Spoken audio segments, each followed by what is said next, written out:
السلام عليكم ورحمة الله وبركاته. وعليكم السلام ورحمة الله. الحمد لله وبه نستعين.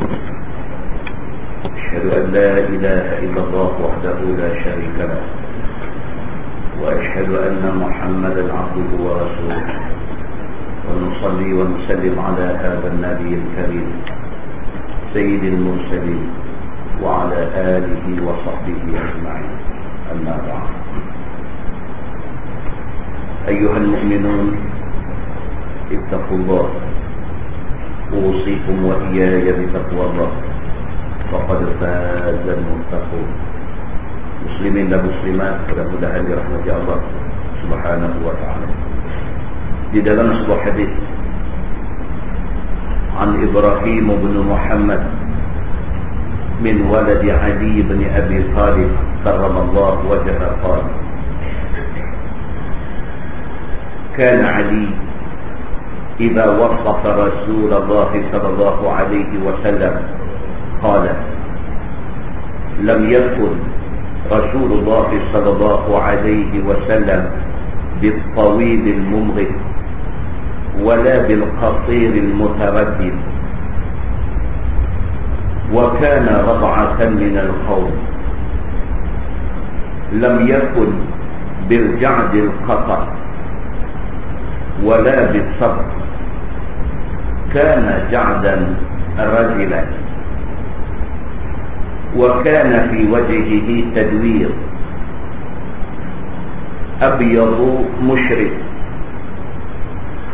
أدعج العينين، أهدب الأشفار، جليل المشاش والكبد، أجرد ذو مسربة، ششن الكفين والقدمين، إذا مشى كأنما ينحط في صدر، وإذا التفت التفت معا، بين كتفيه خاتم النبوة وهو خاتم النبيين، أجود الناس صدرا وأصدق الناس لهجة، وألينهم عريكة، وأكرمهم عشرة، من رآه بديهة هابة، ومن خالطه معرفة أحبة. يقول الناعت لم أرى قبله ولا بعده مثله صلى الله عليه وسلم، أو كما قال. Hadis riwayat Imam At-Tirmidzi. Daripada anak kepada Sayyidina Ali bin Abi Talib karramallahu wajhah, kata dia, adalah Ali apabila dia mensifatkan tentang Nabi sallallahu alaihi wasallam, kata Ali, lam yakun Rasulullah sallallahu alaihi wasallam bil-tawilil mumghith.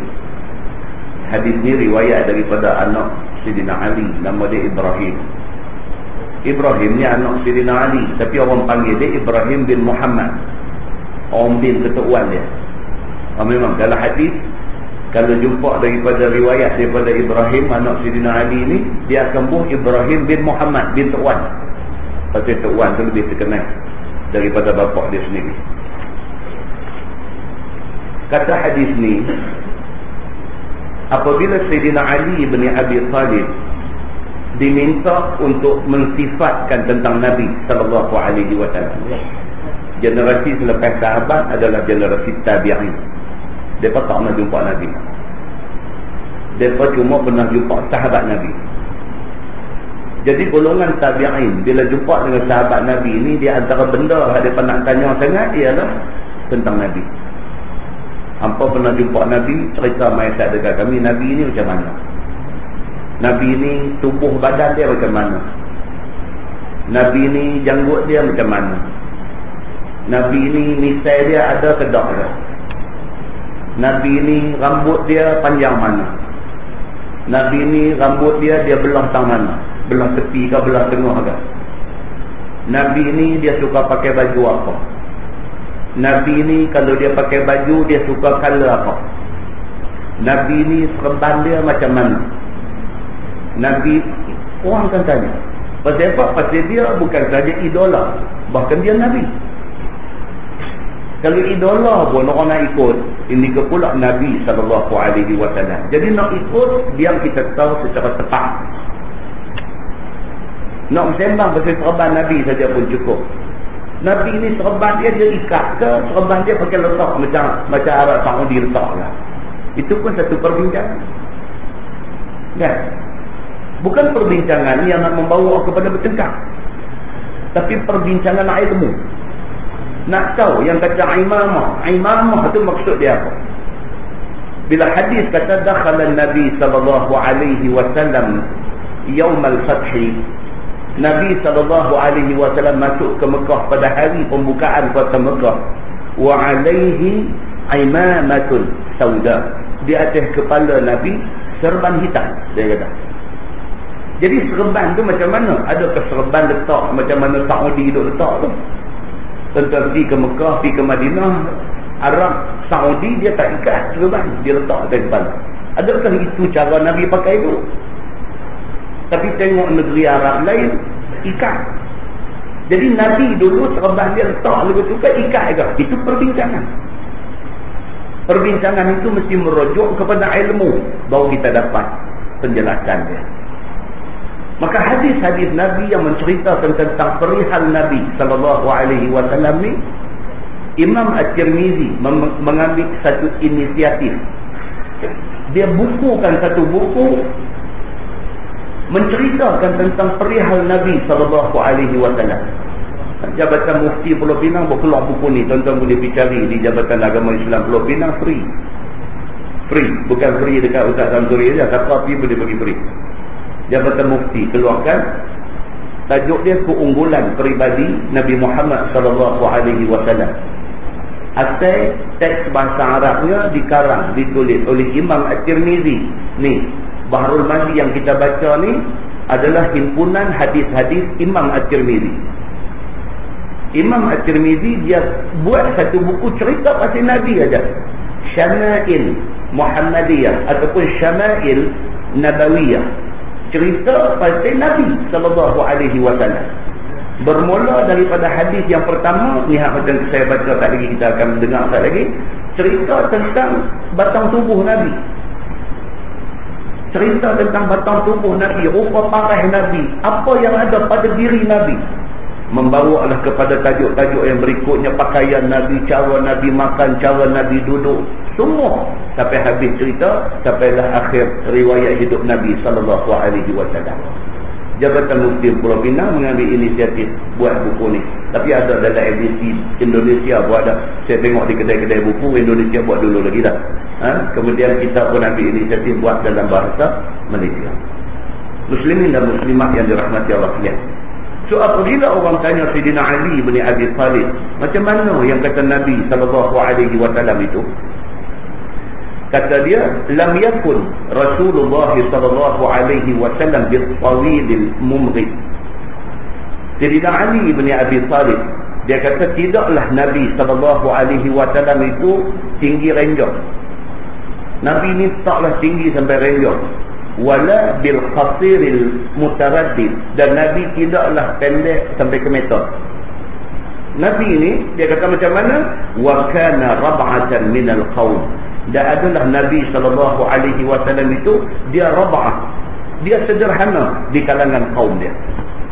Dalam kalangan orang Arab Quraisy Mekah ni, Nabi ni saiz tubuh dia sedang elok, sederhana, tak tinggi renjong, tak rendah sangat, dia elok. Tubuh dia macam kebanyakan orang. Lam yakun bil ja'dil khafar, dan rambut Nabi SAW tidaklah sampai kerinting sangat.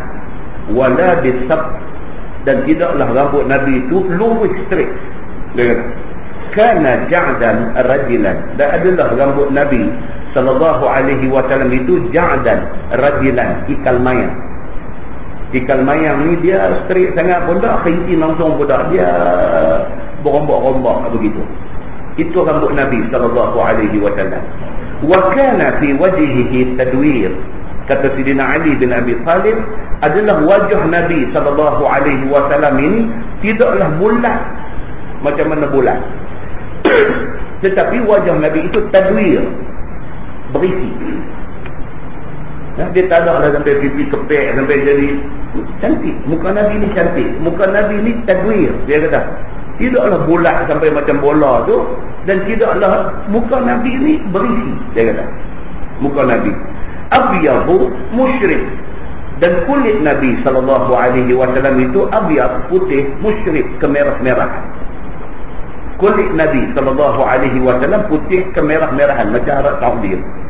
Kalau pergi Saudi tengok Arab Saudi betul. Jangan silap tengok Bangladesh duduk-duduk kata Saudi kacau.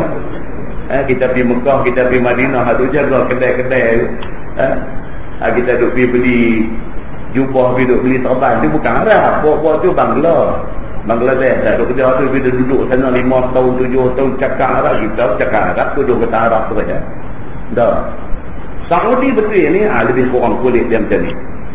Saudi betul ni, Saudi pekan ni. Dia kulit dia putih kemerah-merahan. Ad'ajul ainain, mata hitam Nabi itu hitam pekat. Sayyidina Ali kata, dua mata hitam Nabi itu memang hitam pekat. Cantik. Ahdabul ashfar, bulu mata Nabi ini melentik. Dia kata, tegaklah, nak abang kata tegak. Nabi ini bulu mata dia ashfar, bulu mata dia tu dia melentik. Jalilul musyashi wal qadah, dada ni apa? Bahu Nabi sallallahu alaihi wasallam ini bidang. Dia kata bau Nabi ni dia bidang dan tidak ada bulu. Dia tak ada bulu di atas bau ni, tak ada Nabi ni. Ajradu zu masrubah, dada Nabi penuh bulu. Dia kata. Malam kita baca hadis lain tapi ada sikit berkaitan dengan benda ni. Nak habaq kata apa tuan-tuan? Nabi ini kira apa? Jantan. Dada dia bidang, bau dia buka kembang, jantan. Jadi jantan ni jadi perempuan leceh. Jantan tapi duk buat kelaku sotong. Aku nak tunjuk pun, orang bulu mata melentik, dia jangan bagi melentik, tunjuk. Tak mahu macam tu. Jadi macam mana Nabi ni? Nabi SAW ni dia gentle. Dia laki-laki. Dia memang satu orang yang layak menjadi pemimpin. Nabi SAW ini dada dia bulu. Dia kata syashnul kaffain wal qadamain, tapak tangan dan tapak kaki Nabi terbaik. Dia kata syashnu, terbaik. Kalau dia bubuk memang terbaik tapak tangan, terbaik tapak kaki. Menunjuk kata Nabi ni orang yang lasak. Nabi ni idza masya ka'annama yanhattu fi sabat. Nabi SAW idza masya, apabila dia jalan, style jalan Nabi itu ka'annama yanhattu fi sabat, seperti orang duk turun bukit. Macam mana? Orang turun bukit macam mana? Badan dia steady. Kalau duk jalan lagu tu turun bukit, tak boleh. Turun bukit kita kaki nanti duk tahan brake tu. Jadi badan kita nanti steady. Dalam hadis lain dia kata takaffuan. Nabi bila jalan ni takaffuan, tegak. Macam orang turun bukit. Dia kata bila duk turun tu steady. Nabi bila berjalan macam tu, dia kata. Dalam hadis lain dia cerita Nabi SAW jalan dia laju, sehingga sahabat-sahabat kata apa? Lajunya Nabi jalan ni sampai Nabi tak pedulikan kami penat. Nabi langkahnya jauh dan jalan dia cepat. Kalau jalan dengan Nabi, dia lepas jauh nak kita duduk di belakang. Dia cepat. Pasal apa? Pasal itu menunjukkan Nabi satu orang manusia yang menghargai masa. Dia jalan cepat. Dia pasal apa? Pasal dia nak sampai cepat. Bila dia sampai cepat, dia boleh buat kerja dia cepat. Nabi SAW satu orang manusia yang macam tu. Dia menghargai masa. Maka segala benda dia buat cepat. Maka disebutkan jalan Nabi itu seperti orang turun-turun, seperti orang turun bukit. Dan jalan dia gagah, nampak tegang. Wa iza iltafata ma'an, dia kata. Nabi SAW kalau dia beralih semua dengan badan. Hadis cerita macam tu. Nabi kalau sekiranya dia beralih, dia tak beralih muka saja, dia akan beralih dengan badan sekali. Itu Nabi SAW. Dan bukan satu riwayat, tuan-tuan boleh cek, banyak riwayat menceritakan benda yang sama. Dia kata baina katifai khatamun nubuwah, dan di antara dua belikat belakang Nabi ini ada satu tanda kenabian. Dia kata, kita sebut dah di surah Taman Kerian kemarin, dia ada isi timbul. Di belakang, di antara belikat Nabi, berat sebelah kanan, dia ada satu isi timbul sebesar telur burung merpati. Timbul kemerah-merahan dan dikeliling dia ada bulu roma panjang. Ketika Nabi SAW dibawa dalam satu rombongan perniagaan masa Nabi masih kecil, satu orang yang bernama Buhairah, dia ahli kitab. Bila dia tengok Nabi mai tu, dia dah capture dah. Dia dah tangkap dah. Ini sebab dia ahli kitab. Dia membaca kitab-kitab yang dulu. Dia membaca kitab Taurat, dia membaca kitab Zabur. Maka dalam Taurat Zabur ada sebut tentang kedatangan Nabi Muhammad, dan ada cerita kata di antara tanda pengenalan Nabi Muhammad SAW ini ialah ni, tanda di antara katifai, di antara dua belikat belakang Nabi itu ada tanda khatamun nubuwah. Bila Buhairah ni, Padri Buhairah ni, bila dia tengok, dia panggil Nabi mai, dia tarik collar baju, dia nak tengok orang tu. Tarik, pam, duk ada sebiji besar telur burung merpati ada di situ. Bila dia tengok, terus dia pesan. Dia kata, hang bawa balik budak ni, hang jaga dia elok-elok. Dia akan jadi Nabi akhir zaman. Dia akan jadi pemimpin. Dia akan diusir oleh kaum dia sendiri satu hari nanti. Maka tanda tu adalah khatamun nubuwah. Tanda Nabi ini adalah Nabi penghabisan. Wa huwa khatamun nabiyyin. Kata Sayyidina Ali apa? Dan sememanglah Nabi SAW itu adalah Nabi yang penghabisan. Dia kata. Kata dia, ajwadun nasi sadra. Adalah Nabi SAW itu satu orang manusia yang paling baik hatinya. Ajwad ni juga membawa maksud general, pemurah. Adalah Nabi SAW itu satu orang yang sangat pemurah hatinya, satu orang yang sangat baik hatinya. Wa asdaqun nasi lahjah, dan satu orang yang cakapnya sangat benar. Nabi tak pernah bohong. Nabi SAW itu asdaqun nas, adalah manusia yang paling benar lahjah, cakapnya. Wa ayyanuhum 'arikah, dan tingkah lakunya sangat sopan. Wa akramuhum 'ishrah, dan sangat mulia pergaulannya. Nabi kalau dia berkawan dengan orang, pergaulan dia dengan orang itu sangat mulia. Wa akramuhum, paling mulia dia ni di dalam pergaulannya. Kita berkawan dengan orang ni kena ada adab, kena tertib. Ini duk kawan duk melawak, duk rabah dalam kain orang dah. Tak senonoh, tak benar. Ustaz pula tu melawak dengan kawan, pergaulan. Melawak dengan kawan ni apa ni? Orang pun jadi nak pucat muka saya, awak dia ni melawak lagu ni. Tak elok pergaulan. Pergaulan ini dia kena mulia. Dia kata wa akramuhum 'ishrah, dan pergaulan dia dengan orang itu karim, mulia pergaulannya. Man ra'ahu badihatan haba. Sayyidina Ali kata, barang siapa first time kenal Nabi, barang siapa yang pertama kali jumpa Nabi, kenal Nabi, haba, dandan masa tu juga akan mai dalam hati dia rasa haba. Haba ni maksudnya gerun dan hebat Nabi. First time jumpa aja. Untuk first time jumpa tu dia dah main dah dalam hati. Oh, berasa hebat Nabi ni, berasa segan ke Nabi ni, berasa gerun dengan Nabi SAW. Wa man khalaqahu ma'rifatan ahabba. Sayyidina Ali kata, barang siapa yang berpeluang khalaqahu, bercampur gaul dengan Nabi, ma'rifatan, dia akan kenal Nabi sallallahu alaihi wasallam, ahabba, dan dia akan sayang Nabi sallallahu alaihi wasallam. Siapa dapat peluang pergi duduk sama dengan Nabi, bergaul dengan Nabi, bercampur dengan Nabi, dia akan kenal Nabi ni siapa. Mungkin sebelum tu dia dengar orang tu bercakap tentang Nabi ni macam-macam, elok, dia duduk dengar macam-macam. Tapi bila dia dapat peluang duduk dengan Nabi, potong habis hak orang cakap semua. Nabi ni lain daripada hak orang cakap. Nabi ni memang istimewa. Yaqulu na'iduh, kata Sayyidina Ali bin Abi Talib, siapa yang cuba nak menggambarkan Nabi sallallahu alaihi wasallam ni akan berkata dia, lam ara qabla wala ba'da mithla sallallahu alaihi wasallam. Orang tu last sekali dia akan kata apa? Kira Nabi ni orang tak akan pernah jumpa manusia seperti Nabi sebelum dan selepas ini. Istimewa Nabi sallallahu alaihi wasallam. Sayyidina Ali kata, siapa dapat peluang kenal Nabi, last sekali dia akan buat kesimpulan, aku tak jumpa dah manusia macam ni. Istimewa Nabi ni macam tu.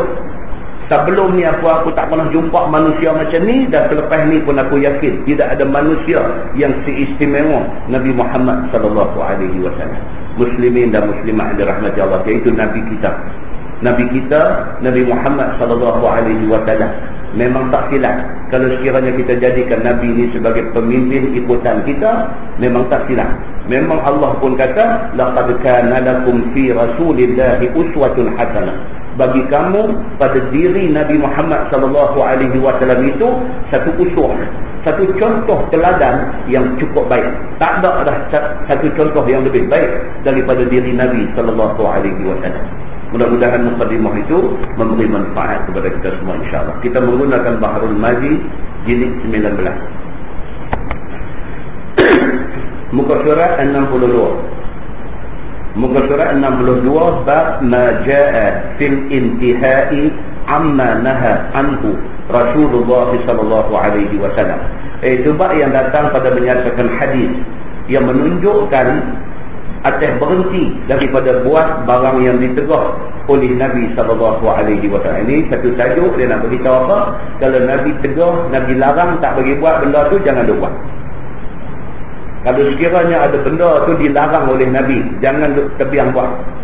Itu maksud dia. Ketahuilah saudaraku, sesungguhnya hadis ini adalah hadis yang besar faedahnya. Dia kata hadis tak nak baca tak lagi ni, dia kata faedah dia cukup besar, kena ambil perhatian.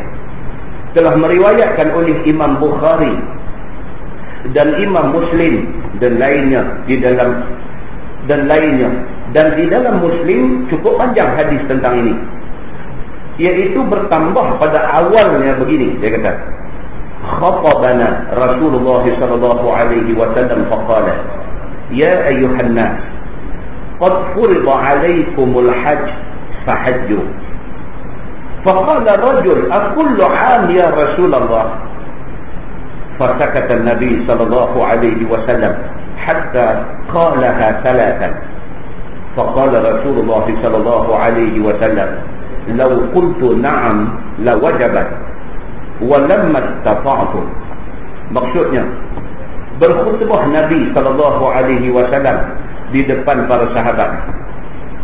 Sabda Nabi, wahai manusia, sesungguhnya telah difardukan ke atas kamu mengerjakan haji. Nabi satu hari bangkit berdiri di depan orang ramai. Nabi bagi satu khutbah kepada orang ramai. Dalam khutbah tu Nabi kata apa? Ya ayyuhan nas, qad furida alaikumul hajj fahajju. Nabi kata Allah Subhanahu wa taala sudah turunkan ayat memfardukan ibadat haji. Fahajju, Nabi kata maka hendaklah kamu pergi buat haji. Perintah suruh menunaikan haji sudah turun, maka semua kamu kena pergi buat haji. Nabi kata, maka hendaklah mengerjakan haji oleh sekalian kamu. Maka berkata seseorang, yakni bertanya seorang laki-laki, nama dia Al-Aqra' bin Habis radhiyallahu anhu. Dia ni apa nama badui. Al-Aqra' ni dia badui. Dia ada satu hadis popular dia ni. Satu hari dia ikut Nabi balik ke rumah. Bila Nabi sampai di rumah, cucu lari mai. Hasan dengan Husain, cucu Nabi ni lari mai. Nabi turun duduk dukung cucu dua-dua belah ni, kiri kanan, balik kanan balik kiri. Nabi dukung cucu dia. Al-Aqra' bin Habis, dia bila tengok ni, dia kata dekat Nabi, dia kata, ya Rasulullah, dia kata, indi ashratan minal awlad. Ni Al-Aqra' ni, dia kata, ya Rasulullah, dia kata, saya ada 10 orang anak, ma qabbaltu ahadan minhum, sekok aku tak pernah peluk cium mereka. Bedui ni kata. Dia tengok Nabi ni, dia berapa pelik pasal Nabi buat benda dia tak pernah buat. Nabi balik rumah, cucu lari mai ni, Nabi dukung dua-dua cucu, dukung sekali. Dia tengok, dia kata, ya Rasulullah, dia kata, indi asyratan minal awlad, aku 10 anak tu ada, ma qabbaltu ahadan minhum, seorang pun aku tak pernah peluk cium macam tu buat. Nabi kata apa kat dia? Nabi kata, man la yarham la yurham. Siapa yang tak ada rasa kesian ke budak-budak ni, Allah tak kesian kat dia itu ni. Allah maaf, dia kata leceh. Nabi tuan-tuan bukan balik rumah cucu main dukung. Nabi tengah khutbah, tengah duk khutbah tu, cucu jatuh di belakang tu. Nabi turun member, diangkat, balik naik balik, sambung khutbah dia. Sifat penyayang Nabi tu, sifat penyayang yang ada dalam diri Nabi SAW tu cukup hebat. Jadi Al-Aqra' bin Habis ini, dia ni bila Nabi SAW kata, ya ayyuhan nas, qad furida alaikumul hajj fahajju, Nabi kata, Allah sudah memfardukan ibadat haji, maka hendaklah hangpa pergi buat haji. Bangkit Al-Aqra' bin Habis ini, dia nak buat ramai. Dia kata apa dekat Nabi? Dia kata, adakah tiap-tiap tahun ya Rasulullah? Ini kata buat ramai. Allah kata haji telah difardukan, pergi buat haji, pergi buat sudahlah. Dah buat ramai. Tanya, ya Rasulullah, nak kena buat tiap-tiap tahun Maka diam Nabi SAW mendengar pertanyaan itu. Nabi dengar pertanyaan macam tu, Nabi tak respon, Nabi tak layan soalan macam tu. Bila Nabi tak layan, maka tidak dijawab oleh Nabi, sampai berkata dan bertanya oleh Al-Aqra' itu sampai 3 kali. Dia buat bengong. Dia tanya sekali, Nabi tak jawab. Tanya lagi, ya Rasulullah, akullu am, tiap-tiap tahun dah? Nabi tak jawab. Tanya lagi, ya Rasulullah, akullu am, tiap-tiap tahun dah? 3 kali tanya. Maka sabda Nabi SAW, law qultu na'am, Nabi kata, kalau aku kata tiap-tiap tahun, tentulah wajib haji itu pada tiap-tiap tahun, padahal tiada kuasa kamu melakukannya. Nabi kata, hang duk paksa aku, duk tanya aku tiap-tiap tahun dah, tiap-tiap tahun dah, tiap-tiap. Kalau aku kata tiap-tiap tahun, mampu ya mak. Sekali seumur hidup pun tuan-tuan, hari ini tuan-tuan didaftar nama di tabung haji, bila? Berapa tahun? 20 tahun. Masa menunggu hari ni 20 tahun. Baru menteri di Jabatan Perdana Menteri buat kenyataan, tabung haji cuba untuk nak memendekkan, nak mengurangkan masa menunggu tu daripada 20 tahun tu, cuba untuk nak bagi korang. Kalau sekiranya Al-Aqra' ni duk buat ramai ni, duk tanya tiap-tiap tahun dah, tiap-tiap tahun, Nabi kata tiap-tiap tahun, junaubillah, bergantung di tayar-tayar kapal terbang tu, bergantung nak menafi tiap-tiap tahun, tak pergi berdosa. Bukan kata dalam kapal terbang tu satu bangku duduk 3 orang, tapi tepi bangku pilot pun ada seorang pergi duduk. Pasal ni tiap-tiap tahun tak pergi berdosa. Yang kata setahun dalam seumur hidup sekali pergi ni pun, daftar hari ni 20 tahun, nak kena tunggu. Elok nama naik, dia kata, dia ni 5 tahun lepas arwah dah. Tak dah, dia tunggu 20 tahun ni, jalan dulu. Jadi menteri di Jabatan Perdana Menteri kata apa? Dia kata, kita akan cuba untuk nak memendekkan masa menunggu dan cuba untuk nak bagi keutamaan kepada orang-orang yang patut diberi keutamaan. Dia tak sebutlah kepada orang-orang yang berpotensi mati. Dia tak kata lagu tu, dia kata lagu tu tajuk lah, siapa yang dapat dulu, aku nak mati dah. Tapi dia terang balik tu, orang-orang yang patut diutamakan tu, dia kata contohnya orang yang umurnya 60 ke atas, 70 dan sebagainya, kita akan bagi dulu. Ataupun dalam perkataan lain, orang-orang yang ada potensi mati dalam 1-2 tahun ni, kita bagi nanti dulu. Muslimin dan muslimat yang dirahmati Allah sekalian. Ini ceritanya. Jadi bila Nabi SAW khutbah, Nabi kata, wahai manusia, telah difardukan haji kepada hampa semua, pilah pakat buat haji. Bangkit Al-Aqra' ni dia tanya apa? Tiap-tiap tahun ke Nabi tak layan? Tanya lagi. Tiap-tiap tahun ke Nabi tak layan? Tanya lagi. Tiap-tiap tahun ke Nabi kata, kalau aku kata tiap-tiap tahun, hampa tak boleh buat. Nabi kata. Jadi ceritanya apa? Tuan-tuan dah buat ramai. Aku kata pergi buat haji, pergi. Sudah. Maksud hadis ni apa tuan-tuan? Dia nak abang kat kita, kata tanya ni biar benda perlu. Benda tak perlu, tak usah dia buat kalang kabut nak tanya. Tak usah dia buat kalang kabut nak tanya. Soalan ni pun ada yang darurah, yang patut tanya. Ada benda yang tak usah dia tanya lah, benda-benda macam tu. Saya bisa jumpa di satu tempat mengajar, dia tanya kita. Habis mengajar ke ustaz, dia tanya satu, ayak mani ni najis ke tak? Kita kata ayak mani tak najis lah.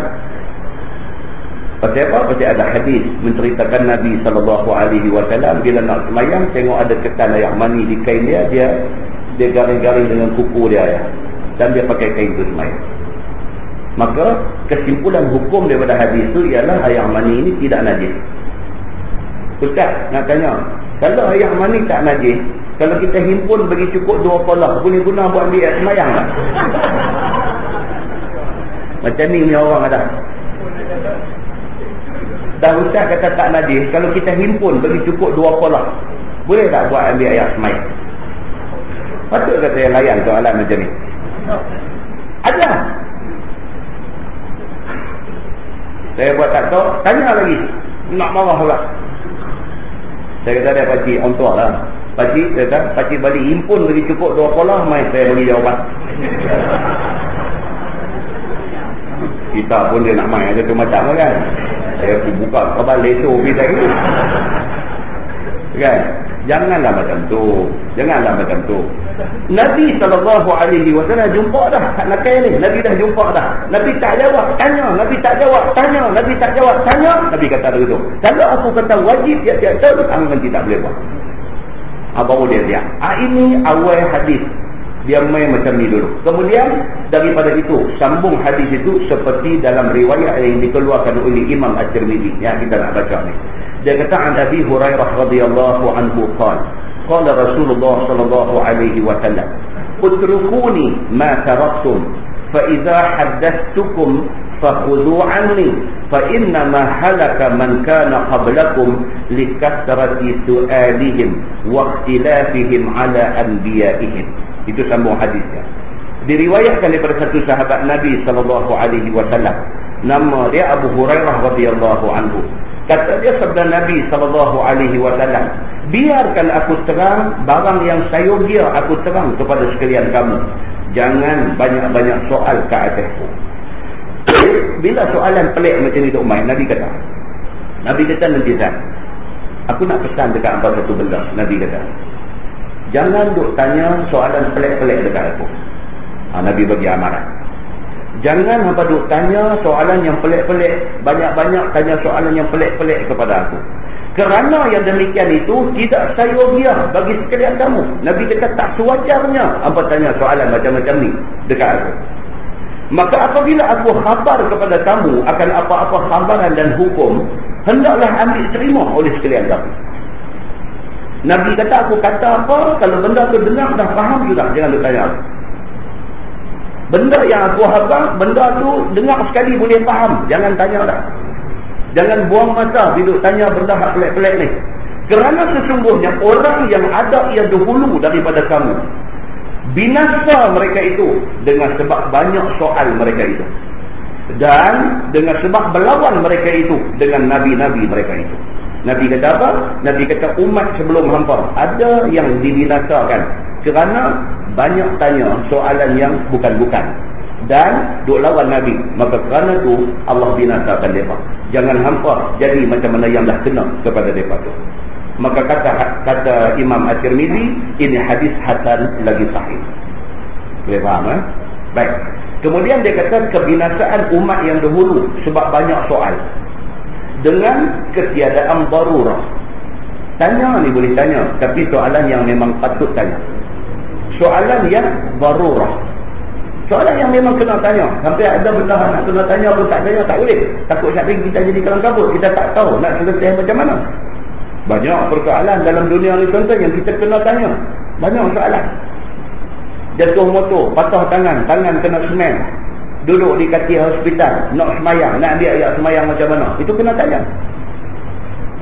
Orang perempuan naik motor, jatuh, perempuan kata semen sebelah tangan, dalam pada tangan duk kena semen tu dia datang haid.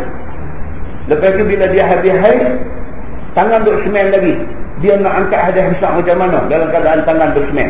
Itu nak kena tanya. Banyak lagi benda nak tanya.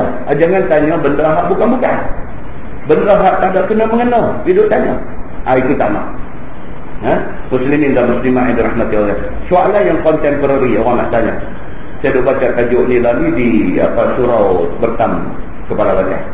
Dan soalan yang contemporary, kadang orang tanya, tajuk tu kita tengah baca. Kita pergi melancong satu tempat, kata pergi Singapura sudah, kita kata pergi jauh-jauh. Pergi Singapura, kita check in hotel, kita nak semayang, dia tak tahu kiblat belah mana. Kalau hotel di Malaysia ni langut tengok atas siling ada bubuh arah kiblat. Ataupun kadang-kadang dia nak main bagi seronok sikit, dia buah lelaki bagi kita cari-cari sikit. Dah masuk-masuk tu langut tengok atas siling tak jumpa arah kiblat. Cari-cari buka lelaki, buka ada lelaki arah kiblat. Esok dia paling lelaki tu pergi tu, dia tunjuk boleh pula. Kan? Ada arah kiblat, tak apalah, kita tak gaduh nak sakit kepala, kita kira dia tunjuk pun ni, kita percaya betul lah. Itu silap pun silap lah, dia tunjuk betul. Tapi kalau tak ada, kita nak semayang macam mana? Dalam perbincangan hadis ni dia beritahu, dia kata ada berlaku 3 orang sahabat musafir ke satu tempat, dia tak tahu. Pada hari itu dia kata sinrin, dia kata dalam keadaan cuaca mendung, cuaca nak hujan ni, jadi nak tengok arah matahari jatuh kok mana semua tak nampak sebab mendung. Dia dalam keadaan macam tu ni, nak cari kiblat ni, nak cari kok mana, dia nak pedomankan kepada matahari, tak nampak, betul tutup dengan awan mendung. Maka 3 sahabat ni ada seorang dia yakin kata kiblat kau ni, maka dia semayang kot tu. Sahabat yang kedua pula dia rasa bukan kot tu, dia rasa macam kau ni, maka dia semayang kot ni. Yang ketiga pula dia merasa macam kot tu, dia maka semayang kot tu. Jadi 3 orang sahabat ni, seorang semayang sini, seorang sini. Jadi tak boleh nak satu sependapat arah kiblat ni, tak boleh. Sebab dia ni hati dia duk berasa macam kot ni, hati dia berasa kot ni, macam mana dia nak sembahyang kot ni, dia berasa kot ni, maka masing-masing buat arah yang berlainan. Bila balik jumpa Nabi SAW, dia bercerita kepada Nabi, dia kata, ya Rasulullah, kami musafir, kami menghadapi masalah tak tahu arah kiblat kot mana. Maka akhirnya 3 kami tak sependapat, maka dia ni kot ni, aku kot ni. Dia kata, macam mana ya Rasulullah? Nabi senyum. Nabi kata apa? Nabi kata, kemana pun arah kamu menghadap, fasamma wajhullah, kamu akan dapati wajah Allah ada di sana. Maksud dia apa? Ayat Quran yang kata tu. Maksud dia apa? Maksudnya kita menghadap kok mana pun Allah ada di sana. Dalam keadaan apa? Dalam keadaan kita tak tahu arah mana, kita menghadap kok mana pun, sembahyang itu sah dan tak payah ulang. Benda macam ni kena tanya. Hak ni pun tak mau tanya, dia kata, tak tahu kok mana, tak payah sembahyang kot. Boleh hak kaki nak cari tak mau sembahyang ni ramai. Hak kaki tu cari tak payah sembahyang ni ramai. Dia kata, bukan kita tak mau sembahyang, kita tak tahu kok mana. Cari kalau kita sembahyang menghadap kok lain, berdosa bersama dia kan. Atau orang tak sembahyang tak apa, tak baik tak sembahyang daripada sembahyang menghadap kok lain ni. Dia buat ketua dia sendiri, maka akhirnya dia merosakkan ibadat dia. Persoalannya macam tu, itu darurah. Dia kata, itu boleh tanya dan perlu kena tanya.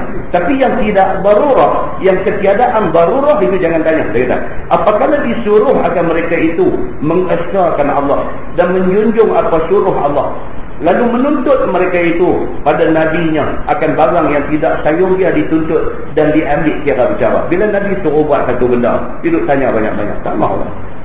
Nabi kata semayanglah. Nabi kata buat hajilah. Bila Nabi kata apa, itu yang kita buat. Itu jangan cakap banyak. Dia kata, seperti perkataan Bani Israel kepada Nabi Musa tak kala diseru mereka itu. Nabi Musa tu bukan Nabi Isa, kalau begitu. Seperti perkataan Bani Israel bagi Nabi Musa tak kala diserunya mereka itu. Adakah berkuasa Tuhanmu, wahai Musa, menurunkan atas kami hidangan dari langit? Ini cerita Bani Israel dengan Nabi Musa. Mereka minta dekat Nabi Musa. Mereka kata, Musa, kalau hang kata ada Tuhan, Tuhan hang ni Allah dan dia ni maha berkuasa, dah saya cakap banyak. Hang panggil Tuhan hang buat turun mai satu tu surah Al-Maidah. Surah Al-Maidah. Quran dia ada surah Al-Maidah. Al-Maidah tu maksudnya hidangan. Dia kata lah ni Musa, kita cut short cerita ni. Hang tak payah cakap banyak-banyak, banyak cerita pening kepala. Kita ringkas. Minta Tuhan hang buat turun mai satu hidangan, makanan yang tak ada dalam dunia ni. Kalau boleh turun, okey, no problem. Kami mengaku Tuhan hang tu memang betul-betul Tuhan. Kami sembah dia. Ni, di challenge Nabi Musa. Musa pun minta dekat Allah, ya Allah, dia kata depa ni nak beriman sangat dah, cuma nak ada satu hidangan saja. Okey. Ada satu hidangan di tengah padang pasir. Al-manna wa salwa. Yang Allah buat turun. Al-manna dan as-salwa. Dua jenis makanan yang tak ada di dunia ni. Nabi Musa kata tu dia, Tuhan dah buat mai dah. Sila dia bersila. Dia sedekah bagi habis. Bila habis kenyang, apa kata Bani Israel kan Nabi Musa? Siapa kata kami kenyang, kami tak boleh nak cakap apa lagi. Bab nak beriman dengan Tuhan hang ni tak boleh lagi, ni kenyang ni. Yang kena balik ambil time bagi rest apa sat, ni kaya beritahu macam mana. Balik main, dia kata Musa, kamu punya sihir memang cukup hebat. Tak beriman dia Pak. Ini berlaku pada Bani Israel ketika mereka mencabar Nabi Musa suruh buat turun hidangan daripada langit. Dan seperti kata mereka itu kepada Nabi Musa, wahai Musa, minta olehmu untuk kami kepada Tuhan kamu, keluarkan kepada kami daripada barang yang ditumbuhkan oleh bumi. Dan seperti kata mereka itu kepada Musa, berlihat kepada kami zat Tuhan itu dengan berjagal-jagal. Dan seperti kata mereka itu lagi, jadikan dan perbuatkan bagi kami akan Tuhan seperti mana yang ada pada orang-orang Majusi. Mereka minta macam-macam dekat Nabi Musa. Dia kata lah ni macam ni Musa, kami bukan tak percaya apa yang anda kata ni. Hidangan hari tu pun dah turun lah, kami pun memang betul makanan tu tak pernah kami jumpa. Okey lah macam ni lah. Panggil Tuhan hang turun mai berdiri depan kami. Dia main macam tu kan. Ni ayat Quran yang kata apa, unzur ilal jabal kan. Bila Nabi Musa naik atas bukit Tur Sina, minta kepada Tuhan, minta ya Allah, tunjukkanlah diri engkau kepada kami. Ni pasal kaum aku Bani Israel ni, yang ni lah dia minta. Kalau yang ni boleh bagi, okey, mereka akan beriman semua. Tolong tak ya Allah, minta atas bukit Tur Sina. Allah buat turun satu firman, dia kata apa? Unzur ilal jabal fa in istaqarra makanah fa sawfa tarani. Kalau bukit tu tak lagi, dia tu tetap tangguh, akan tengok aku. Apabila Allah mentajalikan nurnya kepada bukit itu, ja'ala budaka, bukit itu bergegang, meletup, berkecai. Jadi pengsan Nabi Allah Musa alaihi salam. Maksudnya apa? Allah Subhanahu wa taala nak beritahu, kata jangan kata nak tengok aku pancarkan nur aku kepada bukit yang kuat, bukit relai. Macam mana manusia macam hampa ni nak tahan, nak menghadap aku, nak tengok aku terang-terang ni macam mana? Faham ambil lah dengan apa yang Tuhan tunjuk tu. Pengsan Nabi Allah Musa alaihi salam. Dan sedap-sedap dia kata, aku bertaubat kepadamu ya Allah, aku tak akan minta benda-benda macam ni. Tapi pokok persoalannya apa dia? Nabi Musa ni minta pasal apa? Pasal pokok ni dia minta. Dia minta satu permintaan yang bukan-bukan kepada Nabi Allah Musa alaihi salam. Dan akhirnya benda tu berakhir macam tu. Dia minta, wahai Musa, turun mai kepada kami satu Tuhan seperti mana orang Majusi duk sembah, dia nampak benda hak dia sembah senang bagi kami, duk suruh kami sembah Tuhan tapi tak nampak ini satu leceh. Dia kata bagi nampak Tuhan senang nak sembah kan. Memang benda ni dalam soal pendidikan pun contoh anak-anak kecil-kecil, kadang-kadang budak kecil-kecil ni dia tak ada insurans, mulut dia tak ada insurans. Dia boleh tanya ayah dia, dia kata ayah, Ayah semayang ke ayah tu semayang tak ada apa. Tak kata ayah semayang, ayah sembah Allah Tuhan kita dah. Allah tu macam mana ayah? Dia kata budak umur 4 tahun, umur 5 tahun, kita nak terang kat dia Tuhan ni apa, dia tak boleh dapat. Tu senang buat kapiah ni. Dia tunjuk tempat batu tu, dia kata ni Tuhan nak jaga baik-baik. Hantar semayang lagi dia main topak ni. Dia tunjuk batu tu dengan rupa macam-macam, dengan apa. Budak ni pun tengok, siapa ni semayang. Senang dalam soal pendidikan atas dunia, tetapi syirik besar dia dengan Allah Subhanahu wa ta'ala. Tuhan kita ni tengok tak nampak, tapi dia ada. Apa bukti dia ada? Ada alam ni semua. Kalau buku ni pun tak ada kelang buat dia tak jadi, ini kan pula alam yang besar ni, takkan tak ada pencipta yang buat dia. Makna di sana ada satu super power, ada satu kuasa, yang kuasa tu yang mentadbir seluruh alam, yang mencipta seluruh alam, yang menurunkan peraturan kepada seluruh isi alam. Manusia dia tak percaya Tuhan macam mana pun, waktu dia terkepit susah, waktu dia sakit, doktor sumpah dia kata dia nak mati dengan sakit tu, tengah malam dia panggil siapa? Dia panggil Tuhan. Bila dia sakit sangat, mulut dia kata apa? Oh my God, oh my God, dia kata God hang siapa? God hang siapa? Maknanya fitrah manusia, dah memang manusia dilahirkan dalam hati dia, dia percaya kata ada satu super power, ada satu kuasa yang apabila siapa pun tak boleh buat apa, kuasa tu boleh. Cuma dia nak mengaku kuasa tu Allah tak ada, Allah itu saja. Muslimin dan muslimat yang dirahmati Allah sekalian, ini benda yang berlaku di dalam dunia. Dia kata maka sebab pun Bani Israel berkata demikian itu, kerana telah disuruh oleh Tuhan akan mereka itu menyembah untuk menyembelih seekor lembu. Apabila didengar mereka itu demikian, lalu mereka itu berdegil diri, tidaklah mereka itu segera menjunjung suruh Tuhan itu. Cerita ni cerita apa? Ada berlaku satu pembunuhan dalam masyarakat mereka, Bani Israel ni. Masalahnya tak tahu siapa pembunuh. Bila tak tahu siapa pembunuh, dia jadi masalah. Bila jadi masalah, dia tak nampak orang lain. Dia kata nampak Musa mungkin boleh settle kita punya problem ni. Maka pilah mereka ni jumpa Nabi Allah Musa alaihi salam. Bila jumpa Nabi Musa bermunajat kepada Allah. Allah perintahkan Nabi Musa bagi tahu dekat mereka, suruh sembelih lembu seekor. Lepas dah sembelih lembu tu, ambil satu juzuk daripada badan lembu ni, dipukul mayat orang yang kena bunuh tadi. Pukul dia. Dia ni akan bangkit tunjuk siapa bunuh dia. Itu je cerita dia. Allah perintahkan apa dia? Sembelih lembu. Tapi yang kata Bani Israel ni, dia tak terus pergi cari lembu sembelih tak. Dia tanya bagi banyak. Lembu ni mau lembu macam mana, besar ke kecil ke, warna dia warna apa. Lembu ni kalau dah orang biasa guna buat tengala bendang apa semua boleh tak sembelih dia. Tanya bagi banyak. Walhal kalau masa awal Tuhan kata pergi sembelih lembu, terus dia ambil lembu sembelih, selesai lah masalah tu. Dah tanya bagi banyak. Bila tanya, benda jadi berat. Tanya warna apa? Tuhan apa? Warna dia kekuning-kuningan, keemas-emasan. Nak cari lembu color kekuning-kuningan, keemas-emasan je nak cari.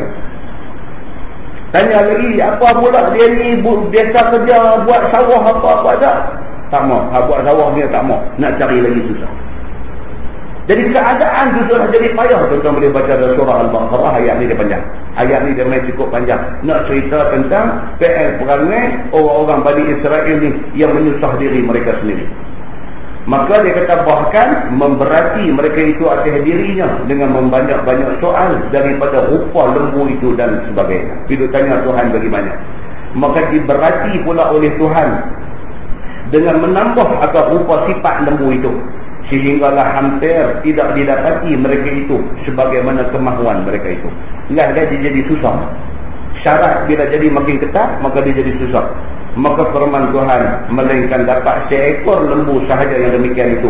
Maka mereka itu pun membelinya dan membayar harga lembu itu dengan harga emas sepenuh kulit lembu itu. Jadi susah. Nak beli lembu yang disifatkan oleh Allah dalam perintah Allah ni, lembu tu ada sekok saja.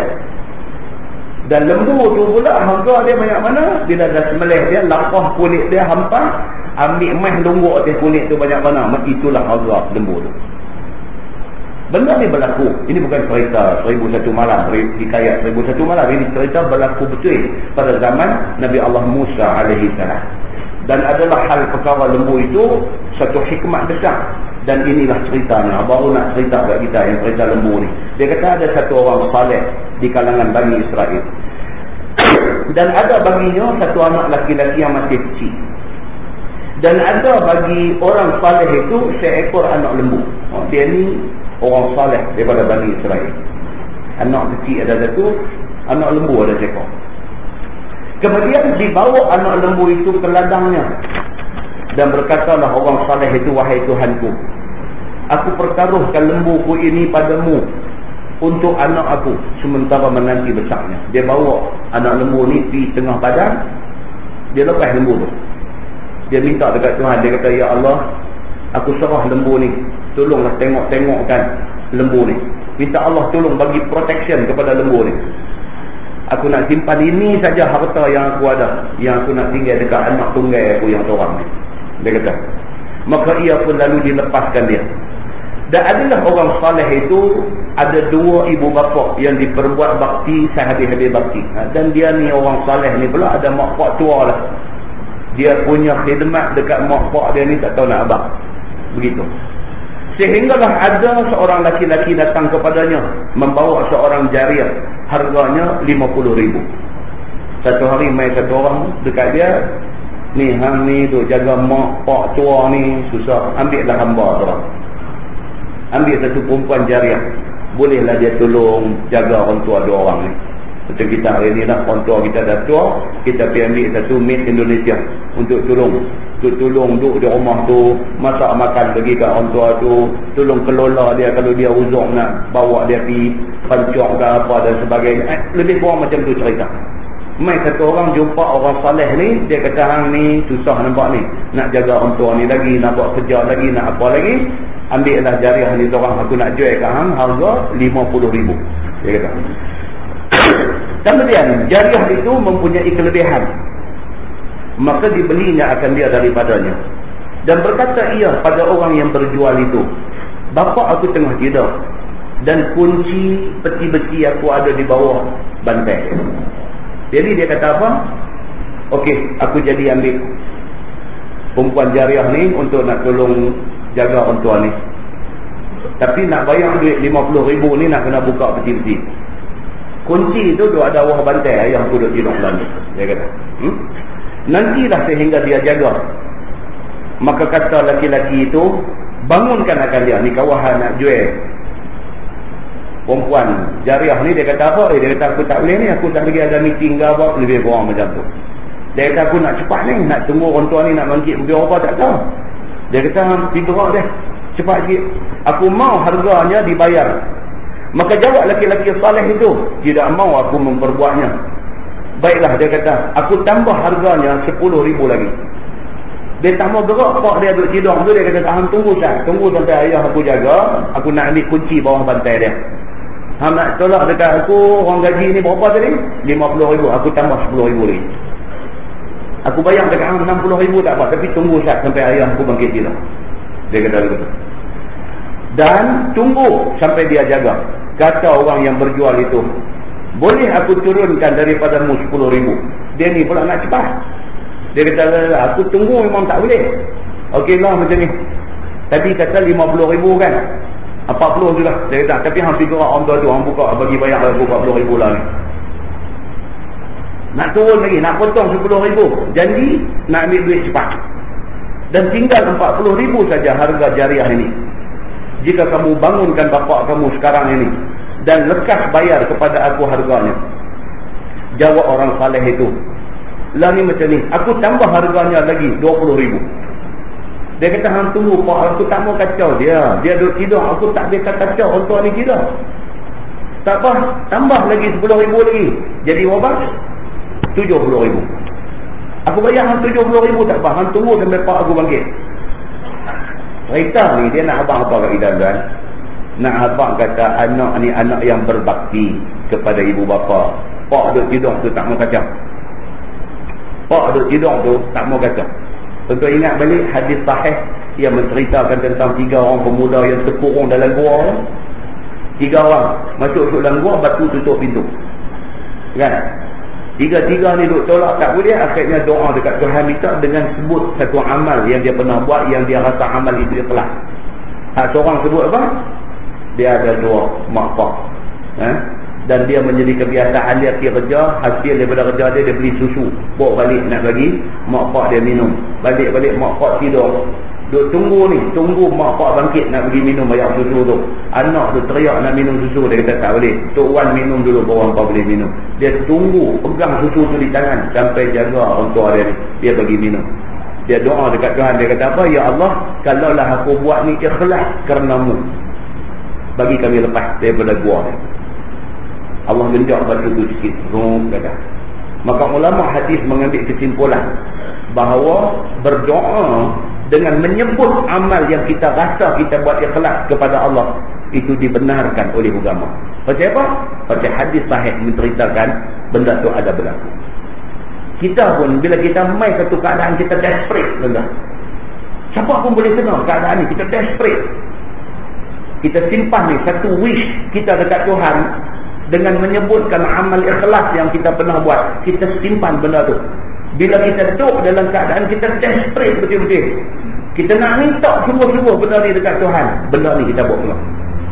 Benda ni kita buat keluar. Mudah-mudahan macam mana yang jadi kepada 3 orang pemuda dalam gua tu, Allah perkenankan jadi ke kita. Aduh, takutnya apa tuan-tuan, bila mai desperate kita minta dekat Tuhan, kita tak ada satu pun amal ikhlas. Kita duk cari balik ni, aku ni apa satu benda ikhlas aku buat, cari tak ada kan? Tak ada. Pasal apa? Pasal kita tidak pernah ikhlas dengan Allah Subhanahu wa ta'ala kita. So berlaku kepada budak ni. Orang saleh ni, orang main nak bagi dekat dia, nak jual dekat dia satu pembantu untuk jaga mak pak dia, dia tak mau gerak pak dia ni. Sampai dia sanggup bayar 70,000 untuk harga hamba perempuan ni. Jika engkau mau nanti mau tunggu sampai bapa aku jaga, aku bayar kamu 70,000. Maka tak mau orang yang berjual itu. Dan orang saleh itu pun tidak menjagakan bapaknya daripada tidurnya, sehinggalah tidak berapa lama maka bapaknya pun kembali ke akhirat dan meninggal dunia. Mati pak dia ni. Sampai ke sudah. Kebetulan pak dia pun mati. Masa tu dia pun tak jadilah dengan apa yang ditawarkan orang gaji apa semua ni tak jadi. Pasal apa? Pasal dia tak mau kacau orang tua ni tidur. Rupanya orang tua ni dah mati dah dalam tidur dia. Dan tinggallah anak lembu di tanah ladangnya itu, sehinggalah lembu itu pun jadi besar. Dan jadilah seelok-elok lembu dan segah-gahnya, sehingga adalah dinamakannya keemas-emasan kerana elok dan kuning bulu dia. Cantik lembu dia punya ni.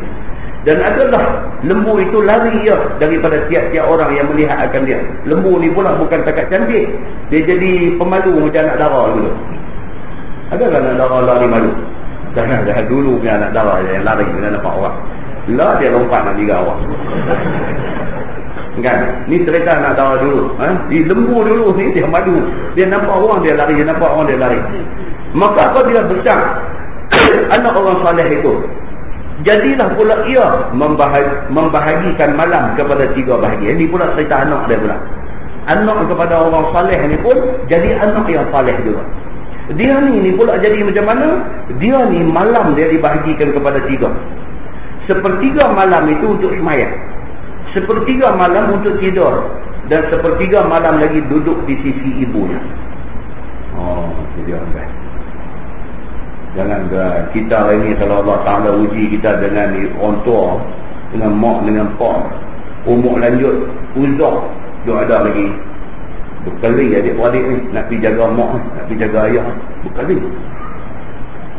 3 orang pun berkeli, kalau ada 5 orang pun berkeli, kalau ada 10 orang pun berkeli.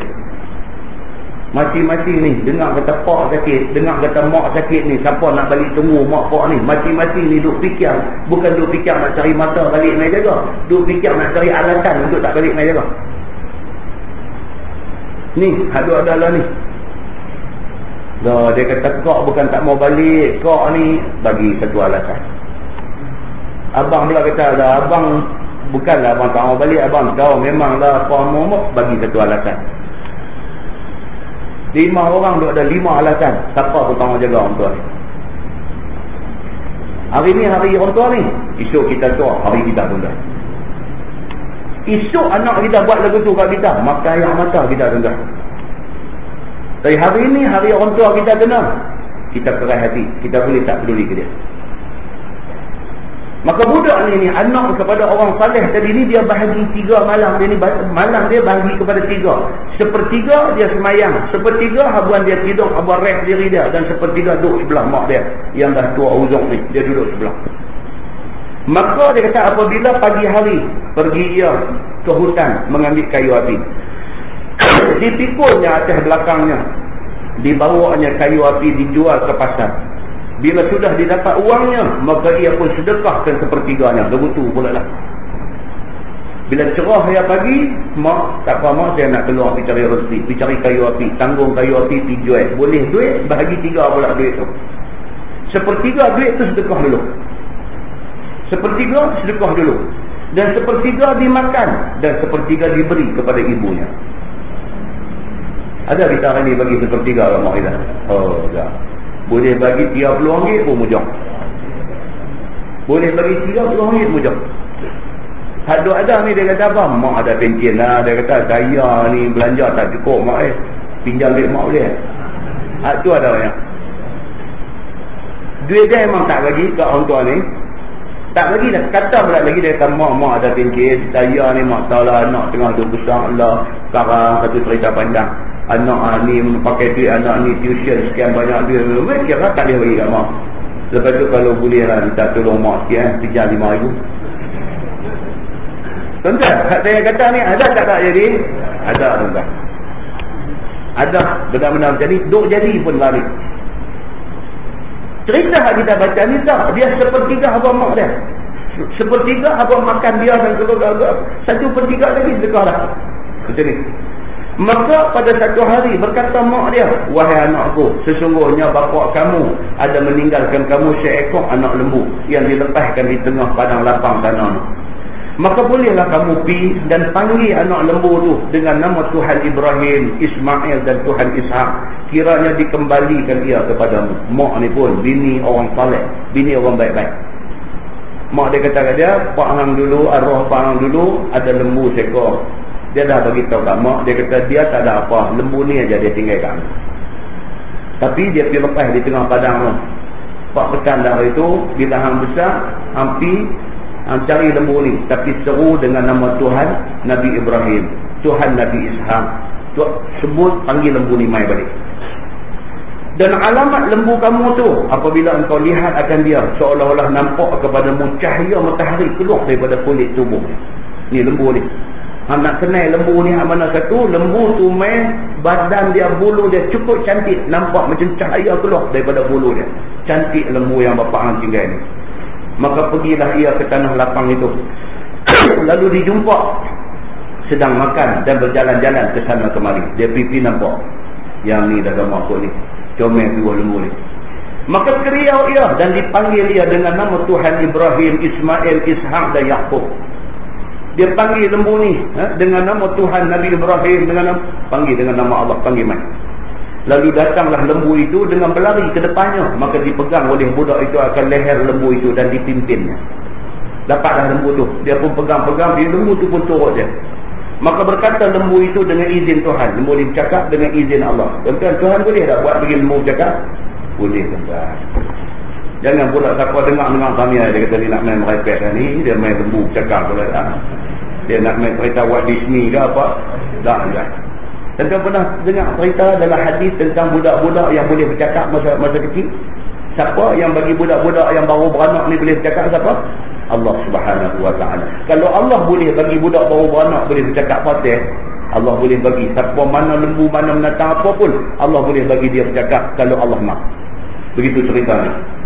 Maka lembu ni pun dengan izin Tuhan dia bercakap. Dia kata, wahai orang muda yang telah berbuat bakti kepada dua ibu bapa, tunggang olehmu akan datang. Lembu tu kata dekat dia kata ni, naik belakang aku, balik, kita balik rumah. Kerana demikian itu senang ke atasmu.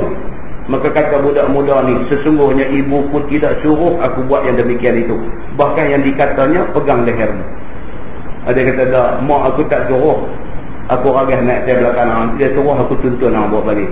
Mak aku pesan lagu tu, aku buat lagu tu. Aku tak akan buat lebih daripada hak mak aku suruh.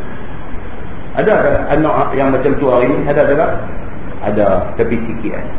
Ada hak jenis bagus. Ada, dalam ramai-ramai ada tuan, tapi korang salah. Hak dengar cakap mak pak ni.